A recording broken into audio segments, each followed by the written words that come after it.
नमस्कार दोस्तों, आज हम आपको भारत में मानसून किस प्रकार से बनता है और भारत में मानसून किस किस तरीके से बारिश होती है, तो इसके बारे में हम जानने की कोशिश करेंगे। तो जो मानसून शब्द है अरबी भाषा का शब्द है जिसका मतलब है मौसम, और यही आगे चलकर मौसम के रूप में बना है। तो हम यह जानना चाहेंगे कि आज भारत में वर्षा किस प्रकार से, हम पहले ही बता दें आपको कि भारत में वर्षा जो होती है दक्षिण पश्चिम मानसून से 80% बारिश होती है, लौटते मानसून से 17% बारिश होती है, और पश्चिमी विक्षोभ से वेस्टर्न डिस्टर्बेंस से यह लगभग 3% होती है। तो कुल मिलाकर हम 100% बारिश को आज समझेंगे। तो सबसे पहले हम आप देखते हैं कि जो पहले भारत में आपको हमने इसके पहले वीडियो डाला था पर्वतों को आपको बिना समझे मानसून समझ में नहीं आएगा, क्योंकि सबसे पहले जो हमने देखा था इसमें ये पश्चिमी घाट है, ये पूर्वी घाट है, ये नीलगिरी पर्वत है, यहाँ पर गिर पर्वत, यहाँ पर राजस्थान क्षेत्र में ये अरावली पर्वत, इस प्रकार से लगभग ऐसे है। ये अरावली पर्वत हो गया, ये गिर पर्वत है, यहाँ महाराष्ट्र में अजंता पर्वत श्रेणी, मध्य प्रदेश में विंध्याचल, सतपुड़ा, मैकाल, और यहाँ झारखंड में रामगढ़, राजमहल, इसको विंध्याचल पर्वत श्रेणी हो गई, सतपुड़ा, मैकाल, रामगढ़, राजमहल, और यहाँ दिल्ली में रायसीना हिल्स। और ये पूर्वी क्षेत्र में ये हिमालय पर्वत की श्रृंखला जिससे वालक श्रेणी है, पूरा हिमालय है जी, तो ये हिमालय हो गया। अब यहाँ पर गारो, मेघालय क्षेत्र में गारो, खासी और जयंतियाँ, गारो, खासी और जयंतियाँ पहाड़ियाँ हैं। यहाँ मिजोरम में मिजो पहाड़ी है, यहाँ नागा पहाड़ी है, यहाँ डाफला, मिसमी और अबीर अरुणाचल प्रदेश में है, डाफला, मिसमी और अबीर। तो अब हम इन्हीं से समझेंगे कि बारिश किस प्रकार से भारत में एंट्री मारती है। तो सबसे पहले हम देखें कि ये जो दिशाओं का नॉलेज है, ये नॉर्थ है, साउथ, ईस्ट और वेस्ट। तो बारिश पवनें जो इस प्रकार से आ रही हैं, तो इसको हम देखेंगे कि किस दिशा में है। ये साउथ वेस्ट एरिया है, तो ये दक्षिण पश्चिम मानसून कहलाएगा। तो जो हिंद महासागर वाला एरिया है, इसके पहले हम कुछ वीडियो में बताए हैं या आगे और बताएंगे कि किसमें आपको जो जलधाराएं हैं, समुद्री जलधाराएं, जो क्या बोलते हैं, दक्षिण सोमालिया की धारा है, सोमालिया की जलधारा के कारण दक्षिण पश्चिम मानसून बनता है हिंद महासागर से। तो ये हिंद महासागर हो गया। हिंद महासागर से जो दक्षिण पश्चिम मानसून पे ये पवनें इस प्रकार से आती हैं। तो ये सबसे पहले यहाँ ये मालाबार तट है भारत का, तो इस मालाबार तट में केरल के पास टकराती हैं और घनघोर बारिश यहाँ पर ही करती हैं। जैसे ही यहाँ केरल के क्षेत्र में मानसून मालाबार तट पर घनघोर बारिश होगी, और इसके इस तरफ वाला क्षेत्र है जो तमिलनाडु वाला क्षेत्र, यह वृष्टि छाया प्रदेश के रूप में होता है। अगर यहाँ पर लगभग 95% 95 से 97% बारिश यदि केरल में हो रही है, तो यहाँ लगभग 3% के आसपास वृष्टि छाया प्रदेश में वर्षा होगी। अभी इस क्षेत्र में जो तमिलनाडु वाले क्षेत्र में अभी बारिश नहीं हो रही है, लेकिन जब लौटता मानसून आएगा तो यहाँ सबसे ज़्यादा बारिश तमिलनाडु क्षेत्र में होगी। अभी पवनें आगे बढ़ेंगी, पर्वत से टकराने के बाद में ये इस तरीके से बढ़ती जाती हैं, चूँकि ये सह्याद्री पर्वतमाला है, पश्चिमी घाट, और अब ये यहाँ से जाएंगी तो ये गिर पर्वत से टकराएंगी और यहाँ पर ये बारिश करेंगी। तो इस प्रकार से इस पर गुजरात में जाएंगी तो गिर पर्वत से टकराएंगी, और फिर यहाँ से इस तरीके से जाएंगी। कुछ पवनें अरावली पर्वतमाला के बिल्कुल सीधे जाएंगी तो ये रायसीना हिल्स पर टकराएंगी, और आगे दिल्ली के बाद में ये हिमालय पर्वत से टकराएंगी और इस क्षेत्र में बारिश करेंगी। जो कुछ पवनें जो चूँकि बंगाल की खाड़ी जो अरब सागर है, तो ये अरब सागर की शाखा कहलाएगी, और ये बंगाल क्षेत्र इस तरफ है बंगाल की खाड़ी, तो ये बंगाल की खाड़ी की शाखा कहलाएगी। अभी हम पहले अरब सागर की शाखा की बात करते हैं। तो इस क्षेत्र में जा रही हैं कुछ पवनें, जैसे यहाँ से निकल जाएंगी अगर इस पर्वत को पार करके, तो ये अजंता पर्वत श्रृंखला से टकराएंगी और यहाँ पर बारिश करेंगी महाराष्ट्र क्षेत्र में। और जो पवनें मध्य प्रदेश क्षेत्र में प्रवेश करें तो ये विंध्याचल पर्वत से टकराएंगी और यहाँ से टकराने के बाद में ये लौटेंगी। चूँकि ये रहती हैं जलवाष्प से युक्त, तो यहाँ जैसे ही पर्वतों से टकराती हैं और पर्वतकृत वर्षा कर देती हैं, और कुछ ये लौट के इस पूरे क्षेत्र में विंध्याचल पर्वत श्रेणी से टकराएंगी, फिर ये मैकल पर्वत श्रेणी से टकराएंगी और ये सतपुड़ा पर्वत श्रेणी से टकराएंगी। तो कुल मिलाकर यहाँ पर बहुत ही ज़्यादा बारिश होगी। और मैकल पर्वत श्रेणी से हमें पता है कि नर्मदा नदी निकली है, तो नर्मदा नदी में पानी सबसे ज़्यादा इसलिए होता है क्योंकि यहाँ पर ये इस प्रकार से खंभात की खाड़ी में जाकर गिरती है। यह नदी नर्मदा और ताप्ती नदियाँ पूर्व से पश्चिम की ओर बहती हैं, बाकी सारी नदियाँ इस तरफ बहती हैं और बंगाल की खाड़ी में जाकर गिरती हैं। कुछ नदियाँ ऊपर से सिंधु, सतलज, झेलम, चेनाब और व्यास, रावी नदियाँ ये भी अरब सागर में गिरती हैं ऊपर से। तो मध्य भारत में ये पूर्व से लेकर पश्चिम की तरफ बहने वाली ये नर्मदा पहली नदी और दूसरी ताप्ती नदी है। इसकी लंबाई, नर्मदा की जो है लंबाई है वह 1312 किलोमीटर लगभग है।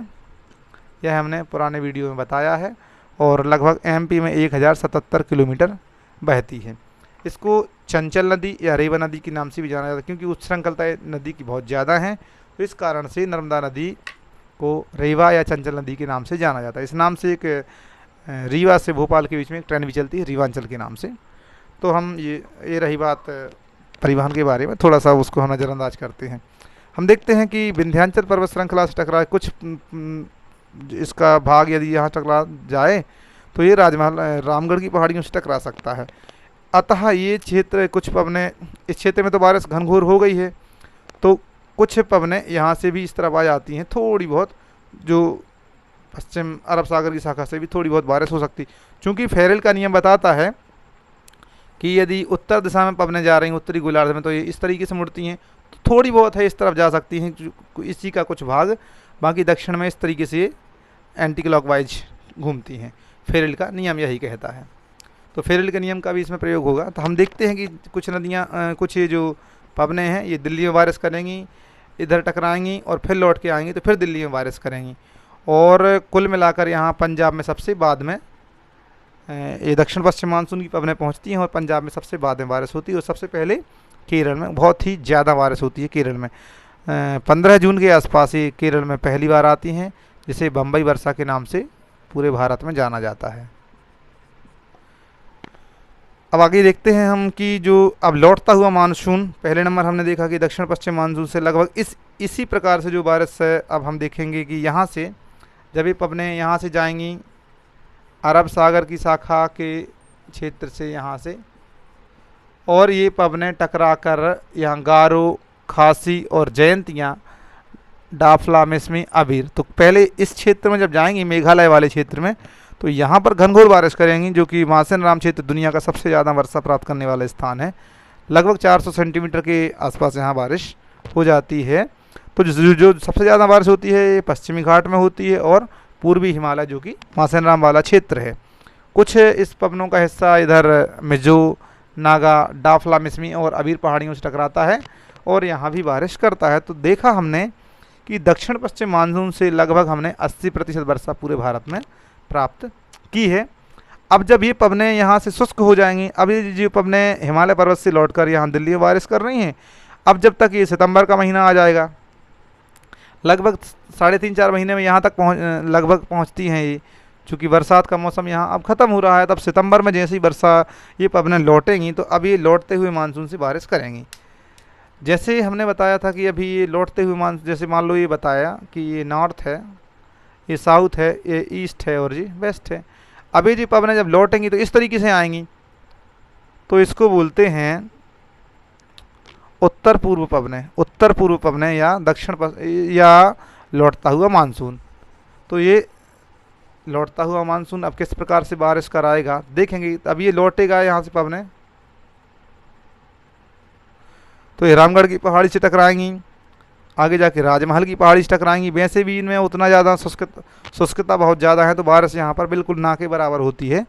फिर यहाँ से आएगी उड़ीसा क्षेत्र में, तो उड़ीसा क्षेत्र में यहाँ आंधियाँ और तूफान आएंगे, चक्रवात आएंगे, क्योंकि अभी इनमें पानी की मात्रा बिल्कुल नहीं है। अब यहाँ से थोड़ी और आगे आएंगे आंध्र प्रदेश में, तो आंध्र प्रदेश का कुछ हिस्सा ये समुद्र से इस प्रकार से है और कुछ हिस्सा इस प्रकार से आगे इसका बढ़ा हुआ है। तो जो समुद्र से पवनें वो लेंगी, जलवाष्प लेंगी और पानी प्राप्त करेंगी। फिर यहाँ पर जो आंध्र प्रदेश वाला एरिया है, तेलंगाना वाला एरिया, तो यहाँ पर चक्रवात भी आएंगे, तूफान आएंगे और बारिश भी होगी। माने यहाँ पर दोनों चीज़ें होंगी, चक्रवात तूफान आएंगे, बारिश भी आएगी। और अब आया ये तमिलनाडु वाले एरिया। तो इस क्षेत्र में, तमिलनाडु में आंध्र प्रदेश के समुद्री क्षेत्र से पवनों ने पानी की मात्रा प्राप्त की और तमिलनाडु वाले क्षेत्र में बहुत ज़्यादा बारिश कराएंगे, लौटता हुआ मानसून की जो पवनें हैं। और जिस प्रकार से दक्षिण पश्चिम मानसून में केरल में बारिश होती थी सबसे ज़्यादा, और इस तरफ तमिलनाडु वाले क्षेत्र में बारिश ना के बराबर अथवा वृष्टि छाया प्रदेश बनता था, अब यहाँ तमिलनाडु में घनघोर बारिश हो रही है और केरल के इस तरफ वाला पश्चिमी घाट का एरिया है यह वर्षा विहीन हो जाता है। तो सितंबर के बाद में, जब लगभग सितंबर अक्टूबर नवंबर तक यहाँ पर वर्षा तमिलनाडु वाले क्षेत्र में बहुत ज़्यादा बारिश होती। तो हमने देखा कि लौटते हुए मानसून में इस प्रकार से कम बारिश होगी। लौटते हुए मानसून में मात्र 17% बारिश हमने प्राप्त की है। अब बचा हमारा 3% जो कि पश्चिमी विक्षोभ से प्राप्त होगा। तो पश्चिमी विक्षोभ हमने देखा, जो जेट पवनें इस तरफ भूमध्य सागर से जो पवनें उठती हैं, यह जेट पवनें, इनका नाम इसलिए दिया गया है कि ये बहुत ही तीव्र गति से बहती हैं और लगभग 500 किलोमीटर के आसपास ऊंचाई से इस प्रकार से बहती हैं। तो ये जेट पवनें कहलाती हैं। तो जब ये हमने देखा कि यहाँ पर ये इधर हिमालय पर्वत है और यहाँ हिंदू कुश पर्वत है और पाकिस्तान क्षेत्र में ये सुलेमान, किरथर और नमक की पहाड़ियाँ हैं, ये अलग अलग पहाड़ियाँ हैं। तो हम जब ये दक्षिण पश्चिम मानसून की जो पवनें यहाँ से आती हैं, तो कुछ पवनें हिंदू कुश पर्वत रोक लेता, यहाँ बारिश करता है। फिर कुछ बची हुई पवनें आई तो सुलेमान पर्वत रोक लेगा, कुछ बारिश कराएगा। कुछ पवनें भारत में प्रवेश करेंगी तो ये अरावली पर्वत अड़ा हुआ है यहाँ से, तो अरावली पर्वत बारिश कराएगा। अभी जो दक्षिण पश्चिम मानसून से राजस्थान में बिल्कुल बारिश नहीं हुई थी, अब ये अरावली पर्वत यहाँ पर इस क्षेत्र में बारिश करा रहा है। और जो यहाँ पर ये गिर पर्वत था, तो इस समय गिर पर्वत जब दक्षिण पश्चिम मानसून आ रहा था तो यहाँ वर्षा प्राप्त नहीं हुई थी। अब यहाँ वर्षा प्राप्त होगी, लेकिन इस क्षेत्र में वर्षा प्राप्त नहीं होगी। और अरावली पर्वत से कुछ बचा खुचा हिस्सा मध्य प्रदेश के क्षेत्र में आता, तो ये विंध्याचल पर्वत श्रेणी रोकती है। तो इस वाले क्षेत्र में दक्षिण पश्चिम मानसून से भी बारिश होती है और ये पश्चिमी विक्षोभ से भी बारिश होती है। तो ये लगभग इस वाला एरिया साउथ वेस्ट का जो एरिया, जिसमें राजस्थान भी आ रहा है, मध्य प्रदेश भी आ रहा है, दिल्ली भी आ रहा है, पंजाब भी आ रहा है और दिल्ली हरियाणा भी आ रहा है। तो यहाँ से 3% बारिश अब इस क्षेत्र में हुई है। तो अब हमने देखा कि जो ये उस समय, चूँकि जब लगभग जनवरी फरवरी के आसपास एक दक्षिण वेस्टर्न डिस्टर्बेंस से वर्षा होती है भारत में 3%, तो उस समय भारत में गेहूं बोया जाता। तो पंजाब क्षेत्र में, मध्य प्रदेश क्षेत्र में, राजस्थान में यह गेहूं का उत्पादन करता है। और 1966-67 में गेहूं के उत्पादन के लिए हरित क्रांति लाई गई थी, तो यहाँ पर उसका सबसे ज़्यादा प्रभाव देखने को मिल रहा है। पंजाब वाले क्षेत्र में, मध्य प्रदेश में भी गेहूं बहुत उत्पन्न होता है।